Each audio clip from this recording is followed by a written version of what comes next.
Olá, eu sou o Pedro Cardona e no vídeo de hoje regressamos para continuar a ver a evolução e implementação dos números nos equipamentos de futebol. Não saias daí que eu vou regressar logo a seguir à vinheta.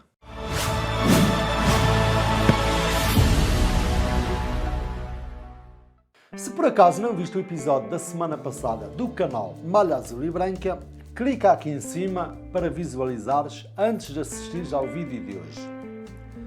Vou falar então sobre a originalidade dos números, a evolução ao longo das décadas, bem como a sua iconografia. A integração e originalidade dos números nas costas das camisolas foi progressiva e não se tornou oficial até aos anos 50.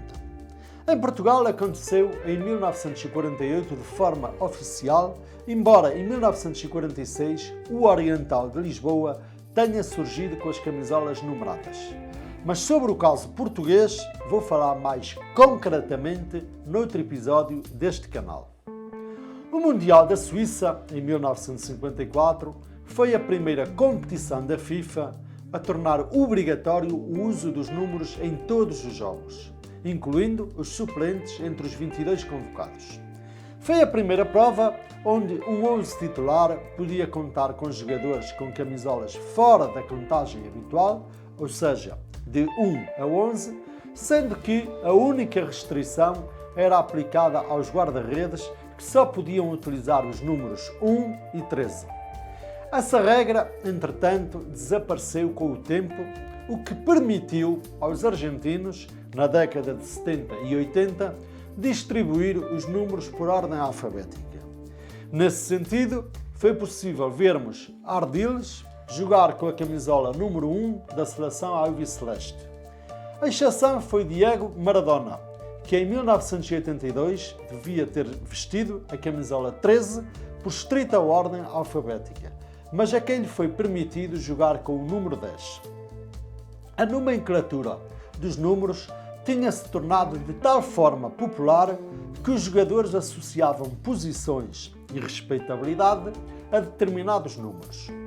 Curiosamente, algumas dessas lendas foram produto da casualidade, como por exemplo o 14 utilizado por Cruyff ou mesmo o 10 de Pelé, que foi atribuído de forma aleatória quando a Federação Brasileira se esqueceu de enviar à Organização de Suécia 58 a sua lista ordenada.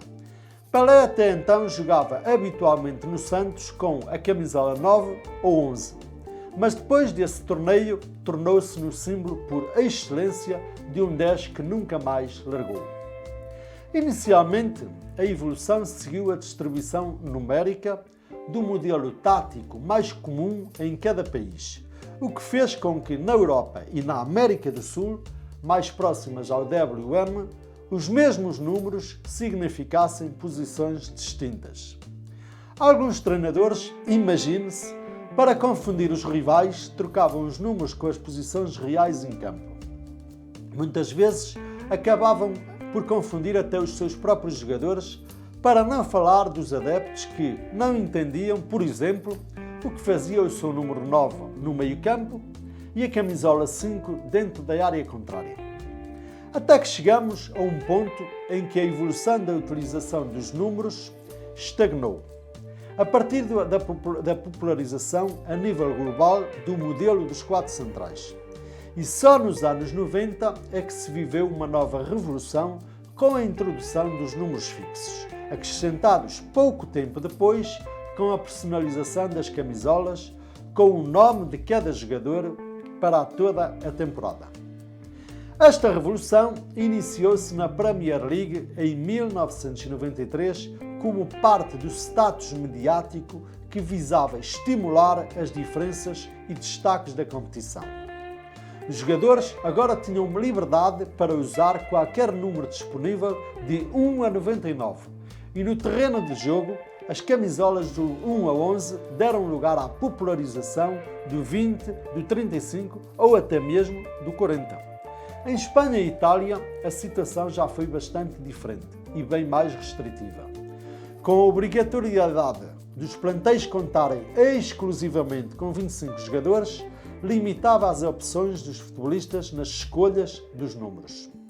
Por esse motivo, David Beckham, no Real Madrid, foi forçado a eleger o 23 e não o 77 como pretendia. O 7 que usava em Manchester estava ocupado por Raul e, portanto, Beckham não pôde usar o 7. No entanto, no resto do mundo, a liberalização foi completa, atingindo o cúmulo de, por exemplo, na América Central, haver clubes permitirem a utilização de 3 dígitos. Noutros casos, passou a ser uma espécie de moda escolher números acima de 11. Para terminar, vou falar um pouco sobre a iconografia dos números. Hoje é impensável ver um jogo de futebol sem reconhecer de imediato os números nas costas dos jogadores. Tornou-se numa das principais questões de imagem e de discussão na pré-temporada saber que jogador utilizará que número. Camisolas como o 7 do Manchester, o 10 da seleção brasileira, o 14 da seleção holandesa ou mesmo o 9 do Real Madrid tornaram-se icónicas, com o passar dos anos, a tal a forma como são identificadas com momentos históricos por parte dos adeptos. Por outro lado, houve clubes que decidiram retirar definitivamente números carregados com simbolismo suplementar. Até aos anos 20, a ideia de numerar camisolas não parecia mais do que uma excentricidade, mas a sua utilização foi algo mais do que um mero capricho visual. Ajudou a um melhor entendimento do jogo para os adeptos, sobretudo na era da rádio, onde o futebol entrava em casa pelo ouvido, mas também melhorar o estudo tático da parte dos treinadores. O que podia ter sido uma invenção de curta duração, transformou-se numa parte fundamental do ADN do jogo. Hoje em dia, os números nas camisolas estão carregados de simbolismo e influenciam bastante os colecionadores de camisolas na hora de adquirir um artigo para a sua coleção. Bom, então no canal Malha Azul e Branca, ao longo de 2 semanas e distribuídos por 2 episódios, podemos assistir a um tema bastante apelativo e interessante sobre a história, a evolução e a iconografia dos números nas camisolas. Apresentei algumas imagens factuais que ajudaram a perceber melhor o tema e houve ainda tempo para perceber que os números nos equipamentos são como um elemento essencial numa camisola de futebol. Se gostaste deste vídeo e se tens conhecimento de outros episódios e histórias, deixa aqui em baixo o teu comentário.